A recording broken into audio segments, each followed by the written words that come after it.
the last word talking about final recognition of Biafra by that will trigger the investigation, revelation will trigger Biafra. And of course, you said you are going to pay a visit by Biafra. I am doubting the possibility of Donald Trump taking such decision like he did in Jerusalem. Just romance within 1 minute or 2 minutes. Let the viewers hear you again. Very interesting point there. Okay, well, you have to understand that ever since the declaration of the Biafra in the St. Ceballos Square in Finland, the Nigerian government has been rattled. I mean, there has been so many embarrassments befalling the Nigerian army. The first one was when Chief of Defense Staff, Christopher Musa, went to Al Jazeera. And he was called out. He said, why are you killing those people in the south? They were at the ICC expecting you. You were not there. Christopher Musa was like, we'll go there. The man asked him again, will you go there? He said, yes, that they need to prepare themselves. You know, they will never be prepared. Because they know that nothing can stop whose time has come. And now is the time. Because there's only one force. And that force is the force of Donald Trump that will push Biafra to pass the Rubicon. Thank you. Thank you. Thank you for having me. I think Donald Trump is the angel that has been sent to emancipate the emancipation of Biafra. We must understand that in the cabinet of Donald Trump, we have a very critical person, Susan Willie. Susan Willie, who is the current chief of staff of Donald Trump, was captured some few weeks ago, having conversations with some critical states that need to be delivered from the shackles of Boko Haram, which by extension is the Fulani Caliphate. We can see that most of the NGOs that we have in Nigeria today are domiciled in the north.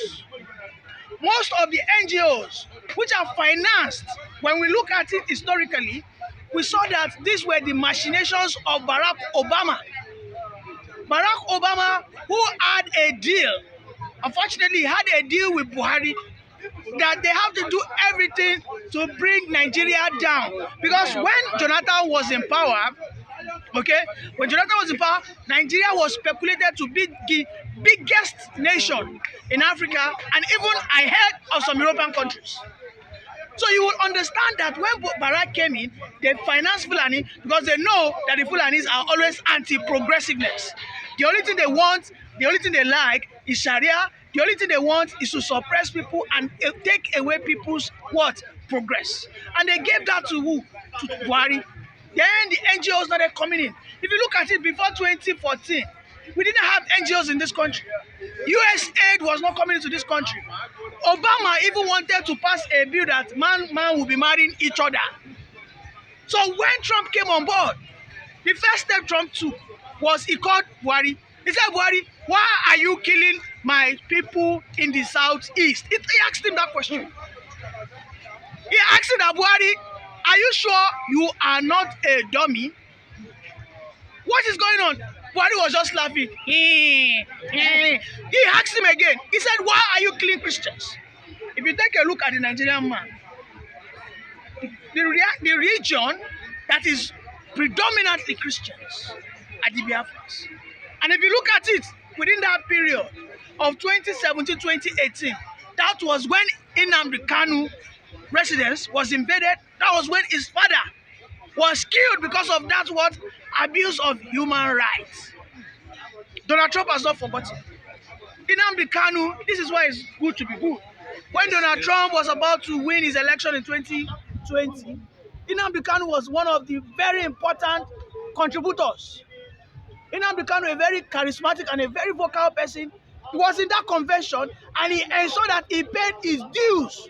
And that was when he had that relationship with Susan Willis. You will see that the first step when Donald Trump came on board, he said that US aid that is financing the Fulanis will stop. You will see that they have not been crying. They have been conjunctive, coming up with all manner of cock and bull stories, saying that so it is the Christians. It has never been the Christians financing this. Orabueze will have a day because, of course, she is on the path of truth. And this is the same cause Simon Ekpa came out to extend. Because ever since Nnamdi Kanu has been incarcerated, Simon Ekpa came to push that agenda. He came, they started having lobbies in the United States of America. Don't forget, they told you that Simon Ekpa will be extradited. Since when? Since when? They have told you he will be extradited since January. Have you seen anything? But instead, it is Nigerian army that has been disgraced. Canada saw what they are doing to the Biafrans. You can see that there is one-time abuse of human rights in the Southeast. And don't forget, we have what we call an BRGIE annex in Canada. And they reported this case to the Canadian government. The Nigerian government or the Nigerian army was invited that they should bring 10. 70 people were packing themselves to Canada. The man said, what is going on here? They asked them again. They said, we only invited 10 of the Nigerian army. You are bringing 70. Are you people trying to run away? Or are you trying to bring your issues, your terrorism into our state? And they were denied. They were told to go to hell. At this stage, it is imminent that there has always been a voice of truth. And no matter how evil tries to spread its rumors, it only takes one day, because it is apparent now that the Nigerian army, the Nigerian government, all along have been complicit in the killings, in the ridicule and humiliations of the southeastern states, of the Biafrans. Chidi Odinkalu came out and questioned Ribadu. There are no Ribadu. Why are you still holding Mazi Nnamdi Kanu? Tinubu has been questioned. Why are you still holding Nnamdi Kanu? There's no reply for that. He has also asked Ribadu, why did the Nigerian army take 70 instead of 10? Ribadu has switched off his phone. He cannot, there's no response. All of them, they have no response. There's only one thing here. It shows that Nigeria as a state does not have respect for rule of law. They do not have respect for what? For what we call human rights. Only the Fulani seems to have their way. Orabueze is having a very big win. Alex Stobb must be very careful because we know he is about to go into what we call a very dirty deal, wherein he wants to have an exchange of the Biafran gas for the extradition of who? Of Simon Ekpa. But it's going to fail because Donald Trump, just as Donald Trump has intervened in Ukraine incident, you know what Donald Trump has done? You know what Donald Trump did to the Hamas? He called the Hamas and said, I give you 24 hours. Saturday to do the needful. And by Friday night, as if they were doing vigil, all of them, we don't want wahala. Carry your picking them. It is just a matter of time. It is ticking. Oh. The caliphate of the Fulani, he is clipping it one after the other. The money that is funding those terrorists has been cut short now. Very soon, they will start running out from the bushes into the city. We'll start picking them one by one. And then from there, look at what is going on in Sokoto. Why has the Sultan never been attacked for one day? That's my question. My brother, they will tell you that they are fighting in Ikeja. Every time, Ikeja. But the Sultan's house is at Guinness. No, but nothing happened to him. Or you put yourself. Nothing happened to him.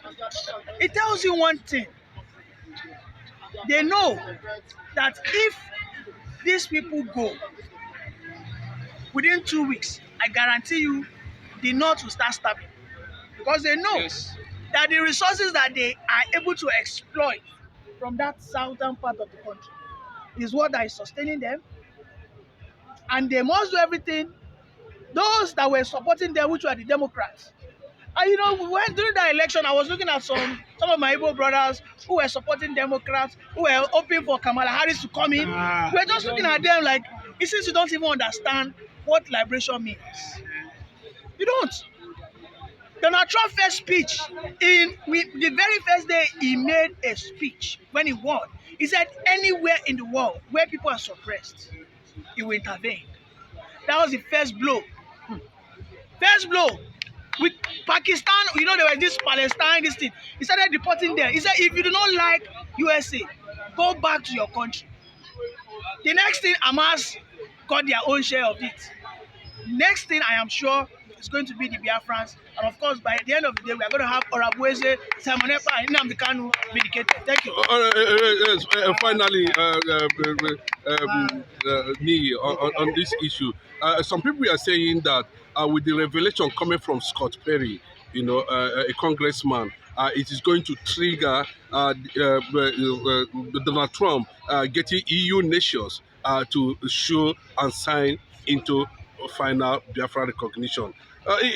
Consider the fact that that revelation by Scott Perry might have triggered, you know, the sufferness of Mazi Nnamdi Kanu and Simon Ekpa. Is that really possible? Of course, it is possible. You must understand that there is a land, they call it Somaliland. That land was never supposed to be a recognized land. When Donald Trump came, he recognized it. When Donald Trump came, he made Jerusalem once again the capital of Israel. Yeah. Until today, nobody dares question it. You know, it used to be Tel Aviv. Then he came and he said that I am